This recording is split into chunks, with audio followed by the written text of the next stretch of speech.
queria compartilhar um texto da palavra do Senhor com os irmãos. João, capítulo 6, versículo 8 em diante. Outro discípulo, André, irmão de Simão, Pedro, tomou a palavra. Aqui está um rapaz com 5 pães de cevada e 2 peixinhos. Mas o que é isso para tanta gente? Disse Jesus: mande o povo assentar-se. E todos se assentaram. Eram cerca de 5.000 homens. Então Jesus tomou os pães, deu graças e os repartiu entre os que estavam assentados, tanto queriam, e fez o mesmo com os peixes. Depois que todos receberam o suficiente para comer, disse aos seus discípulos: ajuntem os pedaços que sobraram, que nada seja desperdiçado. Amados, quando nós olhamos para essa história, nós precisamos entender todo o contexto que Jesus estava enfrentando e vivendo naquele momento. Eu lembro que eu ministrei há um tempo atrás aqui falando sobre paralisia, o que tem nos parado. E nesse momento Jesus ele recebe uma palavra de luto, de dor, de perca. João tinha sido decapitado e aí Jesus ele está no mar da Galileia, ele decide atravessar de um lado para o outro. É engraçado que se você for olhar, e alguns estudiosos e algumas pessoas que foram realmente para lá, percebem que o Rio Jordão, ele deságua no mar da Galileia. Do mar da Galileia ele flui e vai para o Mar Morto.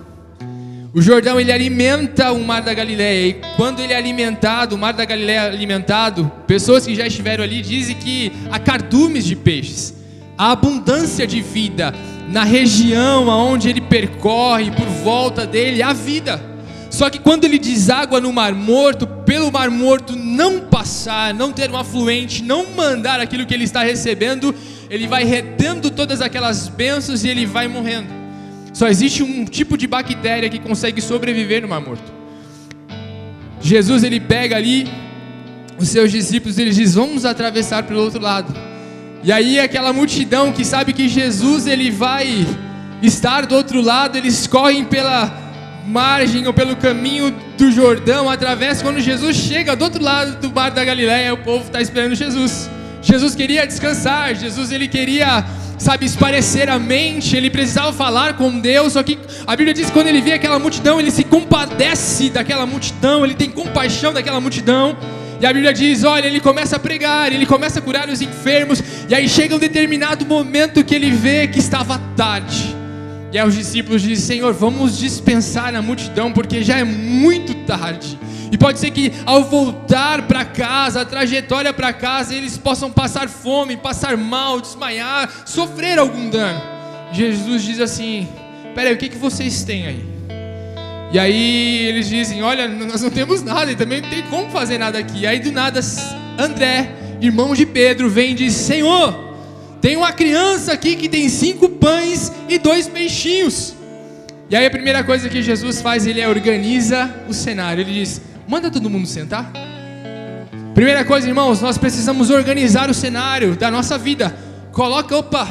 Traz a mente, coloca tudo no lugar aí. E aí todo mundo sentou. A Bíblia diz que era 5.000 homens. Então temos crianças e mulheres que não eram contadas, quase 14.000 pessoas ou 20.000 pessoas. Todos se assentam ali. A segunda coisa que nós precisamos fazer na nossa vida, irmãos, isso financeiramente falando, depois de organizar, nós precisamos agradecer a Deus por toda a semente que Ele tem dado às nossas vidas. A Bíblia diz que Jesus ele pega ali aqueles 5 pães e 2 peixes, ele agradece ao Pai. Depois de agradecer ao Pai, ele manda distribuir. Daquela pequena semente, um milagre extraordinário acontece. E eu queria compartilhar com os irmãos, primeiro ponto: toda oferta sempre volta multiplicada. A Bíblia diz que depois que ele distribuiu para todos e todos comeram fartamente, ele diz: agora recolham o que sobrou. Recolheram 12 cestos. Aquela criança ela tinha apenas 5 pães e 2 peixinhos, mas eles recolheram 12 cestos cheios de provisão. Do pouco o Senhor ele faz muito. Deus sempre dá semente para quem semeia. Deus sempre dá semente para quem semeia. Se você retém, meu irmão, você vai ser como um mar morto. Agora, se você é como o mar da Galileia, que recebe do Jordão, mas da mesma medida que você recebe, você passa, o Senhor vai fazer transbordar os seus lagares, a sua vida de forma especial. Terceiro ponto, ninguém vence a Deus no dar. Ninguém vence. Aquela criança, ela chega com 5 pães e 2 peixinhos, e eu creio que o Senhor depois devolve, olha aqui, ó, tem 12 cestos cheios. Ninguém vence a Deus no dar. Então que nós possamos ser fiéis, e o Senhor, Ele vai conceder as nossas vidas. O milagre, quarto ponto, o milagre da multiplicação foi provocado pela doação. Os irmãos sabem que nós estamos avançando para um passo extraordinário para nós. A olhar humano difícil para nós, mas nós cremos no mover de Deus, naquele que trabalha pelas nossas vidas. Nós ministramos um curso, Homem ao Máximo, e tem uma das lições do curso que fala sobre mudança. E aí tem um texto lá: mudança só é mudança depois que alguma coisa muda.